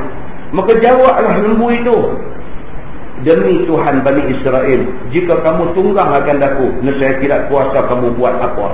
Oh, dia kata, demi Allah, dia kata, kalau hang naik atas belakang aku, banyak benda yang hang hilang, keistimewaan yang hang dapat hang hilang. Tapi hang memilih untuk taat cakap mak hang, itu lebih baik. Dia kata, rupanya test saja. Maka berjalan dia dengan lembu itu, sehinggalah berjumpa satu seteru Tuhan, iaitu Iblis laknatullah, yang berupa dengan rupa gembala. Berjalan-berjalan jumpa pula satu gembala. Dia ni siapa? Dia ni Iblis. Tuan-tuan pernah dengar cerita Nabi Muhammad masa dia nak hijrah. Nabi Muhammad SAW sebelum Nabi disuruh hijrah daripada Mekah ke Madinah, ketika orang-orang yang musuh Nabi ni nak bunuh Nabi, duduk keliling rumah Nabi. Ketika Sayyidina Ali mai ganti tidur di tempat tidur Nabi tu, ketika itu siapa dia? Salah seorang dia ada dalam ramai-ramai orang-orang musuh-musuh yang nak buat Nabi ni. Siapa dia? Iblis laknatullah alaih. Iblis merupa atas rupa manusia, mai duduk sama dengan hak orang ramai-ramai ni sebelum berlaku peristiwa hijrah ni. Duk bincang ni, kita nak buat apa dekat Muhammad ni? Kita nak buat apa? Hak seorang kata apa? Aku cadangkan Muhammad ni, kita buat macam ni kat dia. Iblis ni kata apa? No, itu tak cantik yang tu. Seorang lagi bagi pendapat. Iblis duk kata ini tak bagus ni. Kalau buat macam ni boleh jadi macam ni. Sampailah satu orang kata apa? Dia kata lah ni macam ni, kita kutip semua suku Arab ada di sini ni, semua pakat tunggu dekat rumah dia. Dia keluar macam sekali kita pakat pukul dia. Semua suku terlibat dalam membunuh dia, maka siapa pun tak boleh ambil tindakan dekat kita. Iblis hak merupa-rupa manusia ni, dia kata apa? Dia kata inna hadza la ra'yun. Dia kata, ini iblis ni. Iblis merupa dalam rupa manusia. Dia kata inna hadza la ra'yun. Inilah idea yang paling bagus sekali. Dia kata iblis merupa menjadi rupa manusia. Cerita kita baca ni pun serupa juga. Iblis dia merupa menjadi rupa gembala, duk jaga menatang. Lalu apabila budak ni lintas dengan lembu cantik ni, lalu kata Iblis ni, hai orang muda, aku ini seorang laki-laki gembala lembu. Dia kata, aku sangat teringin hendak jumpa dengan keluarga aku. Dia kata, aku ni memang duk belah lembu, aku ada masalah sikit ni, aku nak balik jumpa keluarga. Maka tiada aku bawa seekor lembu daripada lembu jantan. Aku menanggung bekalan atas belakang dia dan segala mata benda tu, sehinggalah sampai setengah jalan aku tinggalkan lembu aku tu, kerana aku nak pergi qada hajat. Bila aku datang balik kepadanya, lembu ni sudah lari daripada aku, lari naik gunung. Dia buat cerita, aku gembala lembu ni, tadi kumai pun ada lembu seekor dengan bekal makanan aku semua atas belakang lembu tu. Aku tadi pergi buang air, aku main-main lembu dan lari naik gunung. Lalu aku tak ada kenderaan. Maka sampai tidak kuasa aku untuk nak menangkapnya, aku tak ada lah, lembu tu lari naik. Dan takut aku jadi binasa kalau nak naik ditangkap di atas gunung tu. Maka fikirku, bolehkah tidak kamu tanggung akan daku atas lembu kamu ini? Detek. Dia kata lah ni, lembu hang ni hak cantik ni, boleh tak boleh bagi jadi kenderaan aku. Aku nak naik, aku nak balik jumpa keluarga. Dan bolehlah hidup aku daripada maut, dan aku boleh selamat. Aku tak ada kenderaan ni tengah padang pasir, tolong aku sah. Dia kata, dan aku beri upah kepadamu 2 ekor lembu seumpama lembu kamu ni. Kalau hang bagi lembu hang ni, aku nak guna buat kenderaan aku balik kampung. Sampai di sana aku bagi ke hang 2 ekor macam ni. Dia kata, maka enggan orang muda itu dan kata dia, pergilah kamu dan bertawakal kepada Allah. Kerana jikalau diketahui Tuhan akan ada benar kamu ni, nescaya disampaikan engkau dengan tiada payah bekal atau tidak payah kenderaan lagi. Hampir minta kat Tuhan, kalau hang orang baik, orang betul, Tuhan tolong hang mesti boleh balikkan. Lembu aku tak bagi. Maka jawab iblis itu, jika kamu mau jual, aku beli kamu. Dan jika tidak, engkau kehendak, engkau pasti tanggung aku atasnya. Dia mula main kasar. Dia kata, aku bagi dua pilihan. Hang jual lembu ni terus kat aku, ataupun aku nak naik ekor lembu ni balik. Dia kata. Dan aku beri kepadamu 10 ekor lembu seumpama ni. Dia kata. Dia kata begitu. Maka kata orang muda itu, sesungguhnya ibu aku tidak suruh aku yang demikian itu. Dia duduk ceramah dia. Mak aku tak pernah pesan kalau aku jual ekor orang lembu apa semua. Sorry, minta maaf banyak-banyak. Dia kata. Dalam hal yang demikian itu, tiba-tiba terbang seekor burung di hadapan orang muda itu dan melompat lari lembu itu ke padang dan hilang iblis yang merupa pengembala tadi. Maka diseru pula oleh orang muda itu akan lembunya dengan nama Tuhan Ibrahim. Maka lembu itu pun datang kembali kepadanya. Cerita ni banyak. Dalam pada tengah duk cakap tu, main satu burung, dia kata main lembu tu lompat lari, tak tahu orang tua hak jadi gembala tadi pun hilang sekali mata. Ni apa cerita ni, dia kata. Dia rengkaikan cerita tu, tak lama lepas tu barulah dia tahu rupa-rupanya apa, orang tua tu iblis. Yang terbang main tadi pun iblis juga, sambang lembu-lembu tu lari. Dia kata, tiba-tiba Allah hantar satu malaikat bawa balik lembu tu main kat dia. Ini cerita dalam hadis tu. Dan dalam riwayat ni dia main cerita panjang sampailah dia balik rumah mak dia. Dia kata sampai itu, kemudian datang orang muda itu kepada ibunya dengan membawa lembu itu. Maka berkata mak dia, wahai anakku, sesungguhnya kamu ni satu orang yang fakir, tak ada harta apa-apa, dan kamu dah berpenat kamu dengan mengambil kayu api ke hutan dan berpenat buat ibadat malam-malam. Baiklah kamu pergi jualkan lembu itu dan ambilkan harganya. Mak dia kata lagu ni lah, inilah harta yang bapa hang tinggal, ambil jual lembu ni, ambil duit. Hang guna duit tu lah. Saudara kesian, mak kesian tengok dekat hang tu buat kerja macam-macam dan sebagainya. Itu ceritanya. Lepas tu dia bawa lembu tu pergi ke pasar nak jual. Orang tawarkan dekat dia harga 6 dirham. Mak dia suruh jual harga 3 dirham pipi. Orang tawar 6 dirham, dia tak mau. Dia kata pasal mak suruh jual 3 dirham saja. Balik main rumah pula, dia abang ke mak dia. Dia kata orang nak minta 6 dirham, mak suruh jual 3 je. Orang minta 6, saya tak jual kan. Pasal mak kata 3. Mak dia kata tak apa, bawa pi jual 6 dirham. Mak dia kata, tapi kalau ada orang nak beli, balik bagi mak tengok dulu muka orang nak beli. Kalau mak kata okey. Dia pun pi pula jumpa dengan orang nak beli. Orang tu nak beli 12 dirham. Daripada 6 orang offer dekat dia 12 pula. Dia kata mak aku mak 6 dah. Dia kata dia tu cerita dia. Tapi dia kata apa pun tak apa, kena balik jumpa mak dulu. Mak aku kata okey. Oh ni tak mau. Dia kata kalau jumpa mak aku lah ni hamu je, aku bayar dengan agama ni. Nak cerita dalam moral di sebalik cerita ni apa dia? Patuh dia kepada cakap mak dia. Begitu. Dan begitulah seterusnya. Tentu buka muka pula. Sampai di bawah tu dia kata apa? Penggal yang lah tu dia kata adalah sebab dibunuh orang akan dia itu adalah amil itu mempunyai harta yang banyak. Ni nak cerita yang berlaku pada zaman Nabi Musa ni. Dia kata ada satu pembunuhan berlaku. Pembunuh tu dia bunuh, kemudian mayat tu dia bawa pergi lempang di lain. Lepas tu esok dia buat riuh. Dia kata apa nama sepupu dia kena bunuh. Tak tahu siapa bunuh. Sebenarnya dia yang bunuh. Dia pergi buang di tempat orang lain. Lepas tu dia buat riuh, kata orang sudah bunuh sepupu dia. Kawan yang mati ni tak ada siapa adik-beradik dalam dunia ni melainkan sepupu ni seorang saja ada. Dan dia berhak ke atas harta dia. Dia duduk tunggu orang tua ni, tunggu tak mau nak mati-mati. Dia duduk nak harta ni. Tak sabar nak harta, dia bunuh bagi mati orang tua ni. Bila bunuh bagi mati, mayat dibuang di lain. Lepas tu buat riuh. Orang pun dah jadi riuh, dah tak tahu siapa ni pembunuh dalam masyarakat kita ni. Dijumpa Nabi Musa alaihi salam. Hadis inilah sambung cerita dia. Maka dia kata orang yang kena bunuh itu tiada waris lain lagi. Maka tak kala dilihat oleh anak bapa saudara. Anak bapa saudara maksudnya siapa? Sepupu. Anak bapa belakang kita, sepupu kita. Maka apabila dilihat oleh sepupu tu, telah beberapa lama tidak mati orang tua ni, lalu dibunuhnya orang tua ni supaya dapat dipersakai hartanya. Maka tak kala sudah dibunuhnya, ditanggungnya, dibawanya ke kampung lain, dicampakkan mayat itu di sana. Kemudian daripada itu, maka ia pun menuntut darah orang yang dibunuh itu. Dia buat macam dia nak tuntut bela kematian sepupu dia.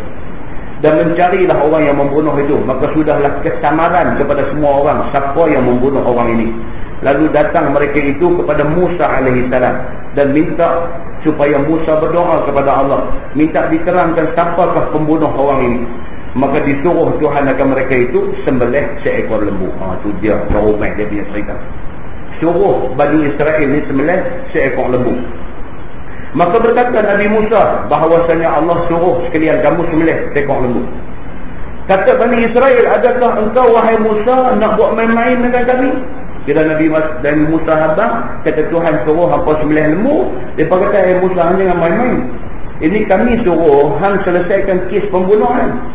Ni apa sangkut dengan nak sembelih lembu ni? Cerita nak buat kenduri maulud. Dia kata, ini bukan hal nak buat kenduri, ini cerita ni nak tahu siapa bunuh. Dia kata, sesungguhnya kami minta kepadamu, tanya pada Tuhan siapa bunuh orang yang mati ni. Engkau pula suruh kami sembelih lembu. Dia kata, kata Musa, berlindung aku dengan Allah bahawasanya aku daripada orang yang mempermain-mainkan orang yang beriman. Dari Musa serius. Dia kata, na'udzubillah, aku minta berlindung dengan Allah, aku bukan nak main-main dalam hal ni. Dia kata, ni Tuhan suruh sungguh, yang aku habaq ni Tuhan suruh. Kalau hampa nak dengar apa Tuhan suruh, hampa pergi cari lembu sembelih. Habis cerita. Dia kata, kemudian mereka itu tampil bertanya akan sifat lembu tu. Dia mula buat ramai lah. Bagaimana rupa lembu tu, sehingga dikhabarkan pada akhirnya kepada mereka itu akan sifat lembu yang bertepatan dengan lembu budak muda tadi. Tu syaitan dia dengan cerita hak tadi 3 dirham, 6 dirham, 12 dirham. Hak cerita duk bawa lembu jumpa iblis merupa jadi gembala kambing apa semua ni rupanya dia nak main berjumpa dengan kisah Bani Israel, dengan kes pembunuhan ni. Dia berjumpa di situ cerita dia. Jumpa lembu yang disifatkan oleh Allah tu, itulah satu-satunya lembu yang dimiliki oleh anak yatim ni tadi ni. Maka sudahlah susah mereka itu mencari ke sana kemari.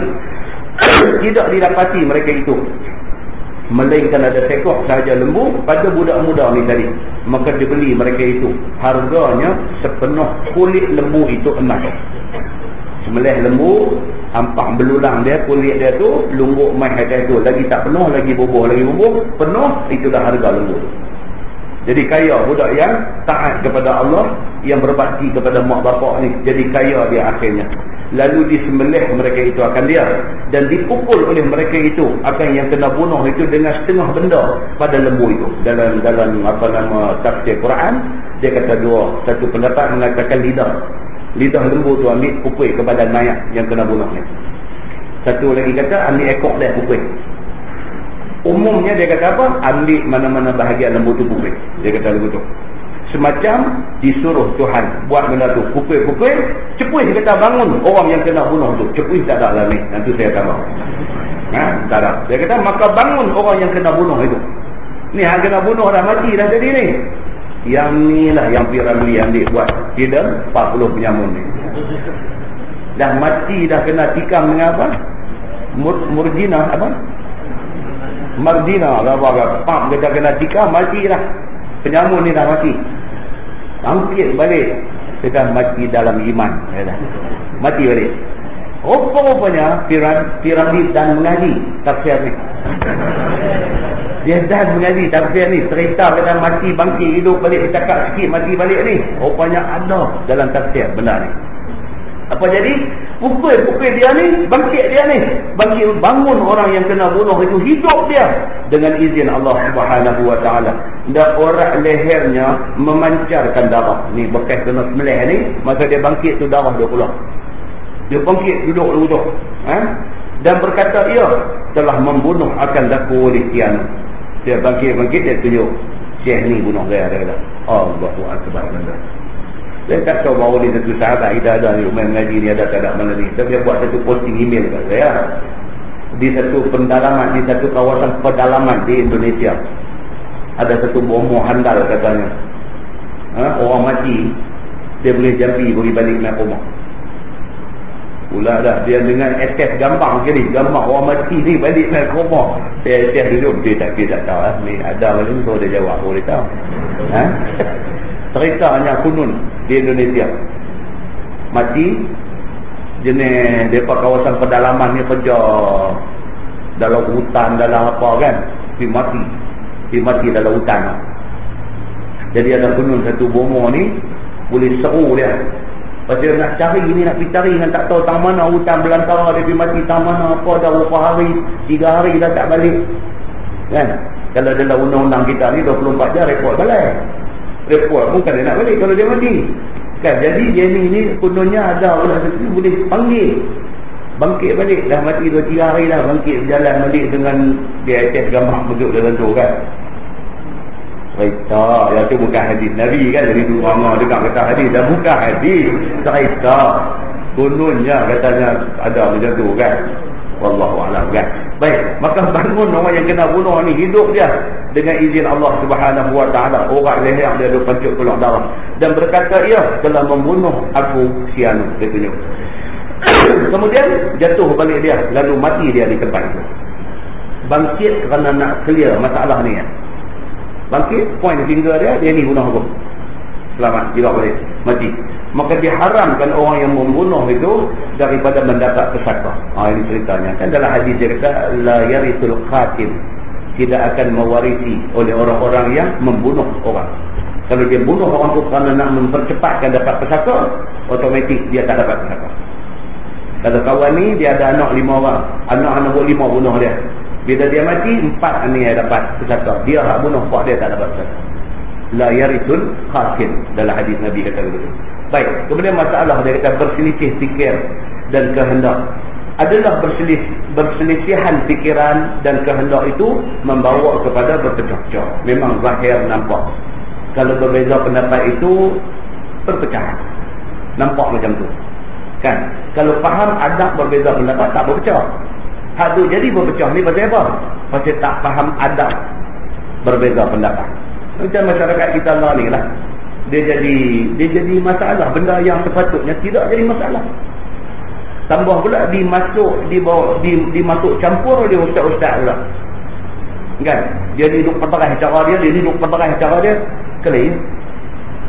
Keli pasal apa? Pasal nak tak tangan aja, sembahyang nak tak atas dada ke, nak tak bawah sikit ke, nak katuk pusat ke, lagu nak buat londeh bawah pada pusat ke, itu saja.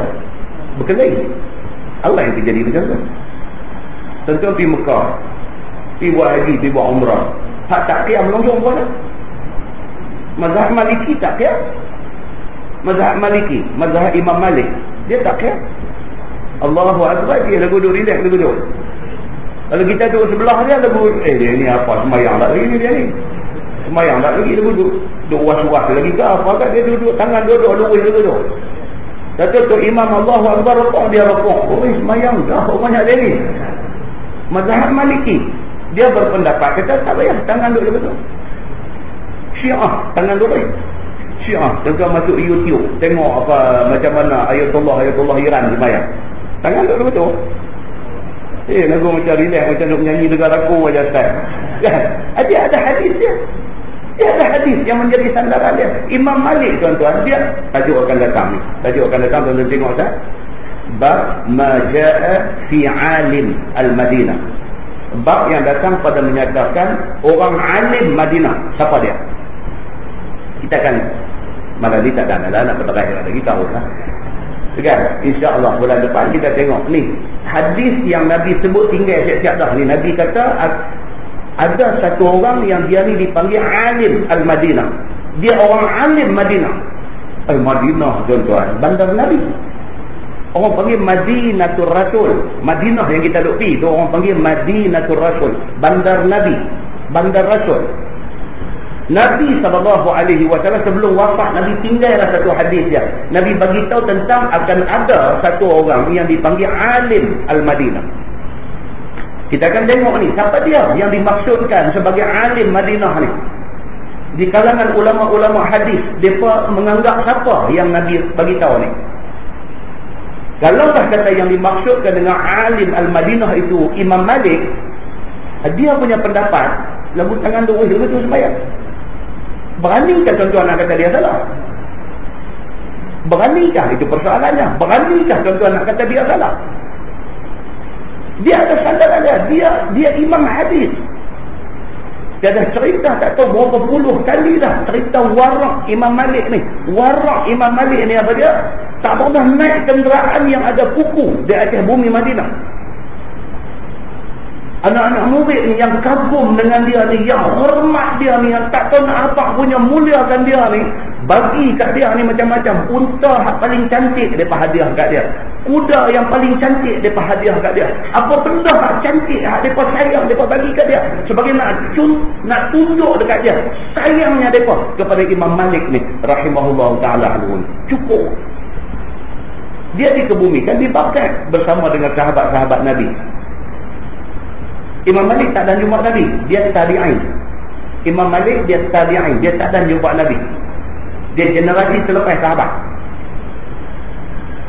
Dia yang begitu punya warak, berani kat tuan-tuan nak kata dia salah. Tuan-tuan boleh kata dia apa pun, dia manusia juga, pendapat dia boleh betul boleh salah, kita boleh kata. Tapi tuan-tuan jangan lupa dia orang hebat. Nak bandingkan kita ni tak ada apa, tuan-tuan. Bandingkan kita ni tak ada apa. Minta berlindung daripada kelintah dalam hati kita nak mengecik-ngecikkan dia. Bukan kita menghina, mengecik-ngecikkan dia pun sudah. Jangan. Bukan kita tandingan dengan dia. Jadi kalau kita menerima benda ni, kepelbagaian pendapat, kerana tiap-tiap pendapat ada sandaran dia. Kalau kita menerima benda ni, kita tak berkelahi. Kita semayang di sebelah sahabat yang qiyam petang ni pun, Masya Allah, dia pergi kat dia. Ada hadis Nabi qiyam ala sadr, dia atas dada. Tak salah dia buat. Kita berasa macam aku nampak macam penat ada qiyam tu, kita bawa sikit, tak apa, buat. Hadis yang mengatakan qiyam bawah pada pusat tak ada. Tetapi itu pendapat Imam Abu Hanifah. Imam Abu Hanifah dia kata qiyam ni tangan bawah pada pusat. Sudah tuan-tuan tengok orang-orang yang bermazhab Hanafi, dia qiyam macam tu lah. Pasal itu pendapat Imam Abu Hanifah.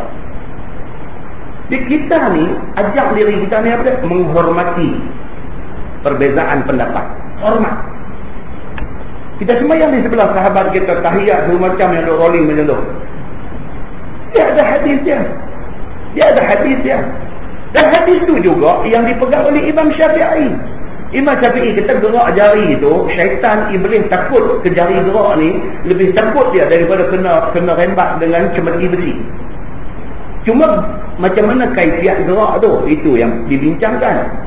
Imam Ahmad bin Hanbal dia kata kira bila mai tang doa dalam tahiyat tu jari disunatkan gerak dulu tu. Maka sahabat kita yang setuju dengan pendapat itu, dia bila tahiyat itu ni ya. Jadi kita tak mau buat lagu tu, kita berasa macam buat sampai duk rolling tak mau. Kita nak gerak masa asyhadu an la ilaha illallah pun tak apa. Yang penting ada pergerakan semasa tahiyat. Kerana gerak itu iblis syaitan takut. Jangan bertengkar. Jangan bertengkar. Dia kau hak rolling ni kata tak, dia kena lagu tu hang duk gerak sikit tu bukan sunnah. Jangan macam tu. Kau hak gerak sikit pun kata ni hang duk rolling ni batal sembahyang. Janganlah macam tu. Jangan sampai kepada membawa kepada jadi perbalahan, jadi berpecah, jadi bergaduh. Tak mau. Kerana apa? Kerana berpecah itu Allah lebih marah lagi daripada kita boleh menerima kepelbagaian pendapat. Allah marah itu berpecah tu. Benda-benda macam ni yang tajuk dia kata apa? Berselisih pendapat itu ataupun berselisihan fikir itu dan berselisihan kehendak itu adalah nampak macam perpecahan. Berselisih fikiran dan kehendak itu membawa kepada berpecah-pecah. Dia kata nampak macam ada perpecahan, nampak mata kasak macam tu. Maka jika berselisihan fikiran dan kehendak itu dengan Nabi, maka nescaya membawa dia kepada kufur dan bid'ah. Itu tarut. Kita pergi mencanggahi hadis Nabi, yang tu rosak diri kita. Sebab hak Nabi kata tak boleh lawan, tak boleh canggah. Dan ada pun perselisihan mengeluarkan hukum fiqh dan berlawan dengan ahli ilmi, padanya atasnya jalan mengambil faedah. Dia kata ahli fiqh berselisih pendapat dalam banyak hal. Dia daripada benda kecil sampai benda besar kan, dia ada perselisihan. Contoh kita kata apa? Dalam mazhab Syafi'i, dia kira babi itu najis mughalladhah. Mughalladhah. Mazhab Hanbali dia kira najis biasa. Besar tu. Kita yang bermazhab Syafi'i kalau pegang babi ni nak kena samak ni 7 kali. Satu dengan ayat tanah, 6 kali dengan ayat mutlak, ayat biasa. Itu Imam Syafi'i punya fiqh. Imam Ahmad bin Hanbal, dia daging babi itu najis, heran. Bukan mughalladhah najis, macam najis biasa. Basuh biasa aja, dah cukup. Jadi kita nak menerima pendapat imam, kita rasa aku daripada kecil-kecil duk faham kata babi ni mughalladhah ni. Macam mana depa main tu pasal? Dia dekat depa. Dia nak pegang begitu dan itu bukan reka dia. Itu hasil daripada ijtihad imam mazhab. Dan kita nak pegang cara kita pun tak apa. Dia bila berlaku khilaf dalam hal-hal yang macam ni, kok mana pun pahala. Yang betul 2 pahala. Yang tak betul, yang tak tepat 1 pahala. Ini yang dikatakan perbezaan pendapat di kalangan mujtahidin, ulama-ulama mujtahid. Itu saja. Jadi ini perbezaan-perbezaan yang mesti diraikan. Satu sahabat hantar satu SMS kat saya kemarin, Ustaz, saya pergi polis. Saya kata, saya pergi polis sembahyang subuh di masjid di polis ni. Imam dia tak baca kunut, dia terkejut. Nak terkejut apa? Mekah Madinah pun tak kunut juga. Kalau pergi polis pun terkejut dah. Esok pergi Mekah, duduk di hotel, tak keluar. Apa dia apa? Pergi masjid mana apa semua tak ada kunut juga. Kan? Nak terkejut apa? Itu kepelbagaian pendapat. Dia kata jadi imam tak kunut. Nak tanya ustaz satu soalan, dia kata boleh tak boleh, saya nak baca juga. Lah, dah habis sembahyang berimam, imam tak baca, tak payah baca. Nak baca juga, nak buat baca. Nak buat baca sembahyang berumah. Ya. Sama macam kita pergi Mekah, kita pergi Madinah, kita sembahyang di Masjidil Haram, di Masjid Nabawi, imam dia tak baca kunut, tak payah baca. Kita balik mai di sini, kita nak baca. Bukan satu benda yang sampai nak bawa jadi bergaduh. Muslimin dan muslimat yang dirahmati Allah sekalian, dia pihak dengan hujah dia yang kemas. Bukan kata longgar-longgar punya hujah kemas. Nampak pada zahirnya macam berpecah, tapi kalau dia faham tentang adab berbeza pendapat, itu bukan perpecahan. Itu bukan perpecahan, itu tak ada apa-apa. Muslimin dan muslimat yang dirahmati Allah sekalian. Maka dia beritahu di sini, dia kata apa? Dia kata jangan sampai kita menyalahi Nabi SAW.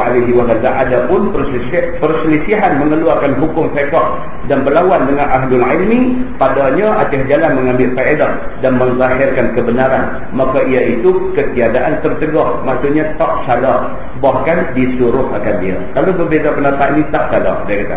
Dan ada kelebihan di situ, ada kelebihan bila berbeza pendapat ini, ada manfaat dia. Dan sesungguhnya telah ijma' sekalian muslimin daripada zaman sahabat Nabi SAW sampai sekarang ini atas yang demikian itu. Maka tiada syak bahawasanya perselisihan yang dikeji itu ialah sebab bagi berpecah-pecah hati dan lemah dalam agama. Hak tak bagus ni apa? Sampai bawa berpecah, itu tak bagus. Sampai bawa berpecah, itu tak bagus. Oi, dia tengok siapa jadi imam ni, sembahyang Jumaat ni. Oi, dia ni leceh. Kata apa? Pasal dia duduk jadi khalifah baca Yasin malam Jumaat. La ilaha illallah. Pernah berlaku benda ni tuan-tuan. Pernah berlaku.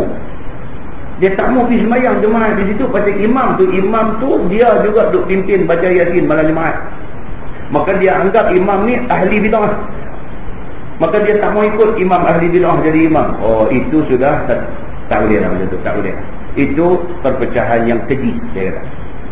Perpecahan yang keji. Takut tuan-tuan benda ni, tuan-tuan benda ni, tuan-tuan masuk dalam YouTube, tengok ni ustaz-ustaz yang memegang dua aliran ni. Perbalahan di antara dua ni kadang-kadang sampai ke tahap tuan-tuan tak gamak nak tengok. Balik internet, buka YouTube saja tengok.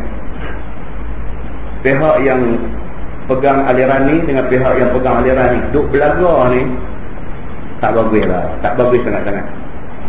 Sampai ke tahap mencerca, sindir, perli-perli. Tak maulah macam tu. Imam-imam mazhab dulu berbeza pendapat, jumpa boleh cantik. Imam Syafi'i anak murid kepada Imam Malik. Betapa hormatnya Imam Syafi'i kepada Imam Malik. Walaupun ada beberapa pendapat Imam Malik yang dia tak berapa setuju, dia ada pendapat dia sendiri. Imam Malik guru dia.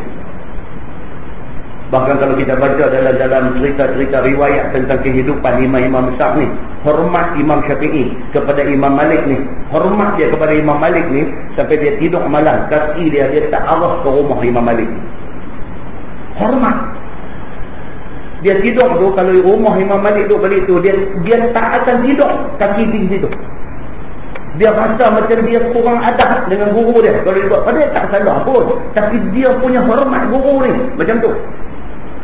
Walhal pendapat Imam Malik banyak yang Imam Syafi'i berbeza dengan dia, tidak membawa kepada jadi tak elok macam tu. Kenapa itu kita tak mau ambil? Kenapa itu kita tak mau ambil? Kenapa bergaduh yang kita pilih untuk jadi dalam masyarakat kita? Tak mahu tentang benda ini bukan isu lokal, ini isu yang melibatkan merata tempat menghadapi isu yang sama. Elok kita limai, dia beritahu benda ni, dia kata hormat perbezaan pendapat ni. Dan sesungguhnya ijma' sekalian orang Islam pada zaman sahabat Nabi SAW sampailah kepada sekarang ini, maka tiada syak bahawasanya perselisihan yang dikeji itu ialah perselisihan yang membawa kepada berpecah-pecah hati dan membawa kepada lemah agama, sebagaimana berlaku kepada puak Khawarij waktu berlepas diri setengah mereka daripada setengahnya, dan jadilah lemah pekerjaan mereka itu macam dulu punya perpecahan, sampai jadi Khawarij, sampai jadi Murji'ah, sampai jadi macam-macam puak yang masing-masing terkeluar daripada jalan kebenaran. Dan membanyakkan soal pada ketiadaan darurah itu jangan, dia kata, memberitahukan mau buat kacau dan memberi kacau dan sebagainya tak mahu, nak buat kacau ni tak mahu jadi macam ni, dia kata. Dan sesungguhnya telah ditegah oleh Nabi SAW daripada berbual-bual yang tiada membawa faedah dan membanyak-banyakkan soal, ya. Imam Nawawi pun pesan benda ni, jangan buat benda yang dilarang oleh Nabi SAW. Nah, wallahu a'lam. Lepas ni kita akan masuk di Alim Al-Madinah. Yang ni tajuk kita kena dengar.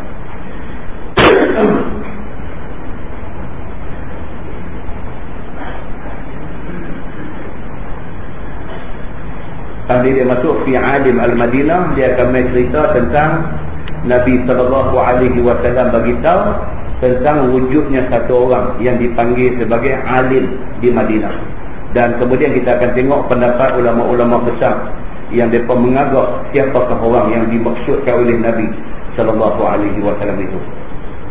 Kemudian dia akan main tajuk fi fadlil fiqh 'ala al-ibadah, kelebihan orang yang ada ilmu ke atas orang yang rajin buat ibadat tapi tak mau ngaji, tak ada ilmu. Ada. Dia ada dua. Satu, dia mengaji, dia ada ilmu, dan dia buat ibadat dia berdasarkan ilmu. Satu lagi, dia mengaji tak suka. Semayang jemaah, 5 waktu dia semayang masjid, tapi mengaji tak mau dengar. Ada, macam ni ada. Dia tak minat dengar kuliah pengajian, mengaji dia tak minat. Tapi semayang jemaah 5 waktu, insyaAllah dia ada masjid. Maka ibadat dia macam mana? Kalau dia tak mengaji, dia buat ibadat macam mana? Dia tahu ke tentang hukum hakam fiqh dalam semayang? Dia tahu ke hadis Nabi kata apa-apa? Dia tak tahu, tapi dia semayang. Dia akan main hadis cerita tentang kelebihan orang yang mengaji, ada ilmu dan beribadat, berbanding dengan orang tak mau mengaji, rajin ibadat saja. Dia akan buat main hadis Nabi SAW yang menceritakan tentang dua perkara ni. Tajuk ni panjang sampailah kepada hadis kita. Hadis bukan hadis kita, hadis jilid yang kita baca ni. Hadis bab ni. Jadi mungkin insya-Allah lagi 2 lagi kuliah habis bab yang kita baca, bab ilmu habis. Kita kena tengok satu bab lain pula. Kemudian masjid negeri kita akan ada satu kuliah. Apa bulan? 26 hari bulan kita akan ada satu kuliah di masjid negeri. Kuliah tu belum tahu lagi kuliah bulanan ke, kuliah 3 bulan sekali ke, tak tahu lagi. Pasal nak tengok dulu ada crowd ke tak ada crowd. Kalau cakap main 2-30 orang, kita tengok setengah tahun sekali, ataupun setahun bagi sekali tu aja. Kalau ada sambutan, ada orang nak mengaji, kita pergi mengajar kan. Masjid ni lagu ni elok, besar sangat pun tak, kecil sangat pun tak. Jadi kalau main banyak ni pun nampak ramai. Kalau buat masjid besar macam masjid negeri tu, takkan 500 orang pergi, tak ada orang. Masjid besar 500 duduk dekat tu berasa lebih tak ada orang. Itu keburukan masjid besar kan. Jadi orang bila dia fikir nak membesar masjid ni, dia kena fikir macam mana nak meramaikan orang main masjid. Kalau tidak, dia dari segi moralnya Tak syok. Bukan kata moral kuliah pengajian. Moral nak main sembahyang jemaah pun. Main-main tanya Allah kata subuh tak satu soh tak penuh. Tapi soh dia kena tahu lah berapa banyak. Soh dia sampai 300 orang yang duduk kan. Kalau tak penuh pun kira mungkin 250 orang ada. Tapi kalau 250 orang tu pergi sembahyang di surau kecil penuh sampai ke tangga kan. Oh dia kata surau tu habis, subuh-subuh pun penuh. Ukuran orang ni apa dia? Penuh dengan tak. Dia tak kira orang kan. Jadi Masjid Negeri punya penyakit ni kita tak tahu lagi kan. Masjid Negeri punya penyakit kita tak tahu. Kalau nampak sambutan bagus, insyaAllah kita boleh buat banyak di situ. Kalau sambutan tak bagus, saya dapat dekat Al-Fadhil Ustaz Usul Ahmad kita punya Imam Besar Masjid Negeri. Dia minta tengah-tengah, saya kata apa pun bergantung kepada kehadiran. Saya pergi try sekali dulu. Nah, saya pergi try sekali dulu. Tengok macam mana. Kalau okey, mungkin diteruskan. Kalau tak okey, dia KO. Dia lagu tua ya. Jadi tuan-tuan, dijemput saja pada 20 beberapa bulan tu. Dan kitab apa, kita akan beritahu insyaAllah di Masjid Ramadan, di Masjid Taman Sadu kita akan beritahu. Nah, kita tanggung dengan tasbih kafarah dan suratul Asr.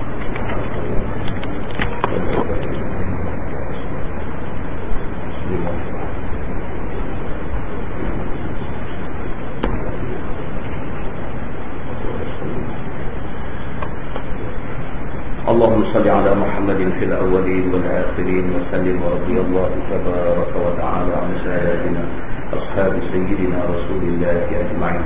بسم الله الرحمن الرحيم. الحمد لله رب العالمين حمدا يوافي نعمه ويكافئ مزيدا. يا ربنا لك الحمد كما ينبغي لجلال وجهك الكريم وعظيم سلطانك. رضينا بالله ربا وبالإسلام دينا وبمحمد نبيا ورسولا. اللهم افتح علينا فتوح العارفين وارزقنا فهم النبيين بجاه خاتم المرسلين. اللهم فقهنا في الدين وعلمنا التأويل واهدنا صراطك المستقيم. اللهم أرنا الحق حقا وارزقنا اتباعه وأرنا الباطل باطلا وارزقنا اجتنابه. اللهم اجعل جمعنا جمعا مرحوما وتفرقنا من بعده تفرقا معصوما. وصلى الله على محمد وعلى آله وصحبه وسلم والحمد لله رب العالمين. السلام عليكم.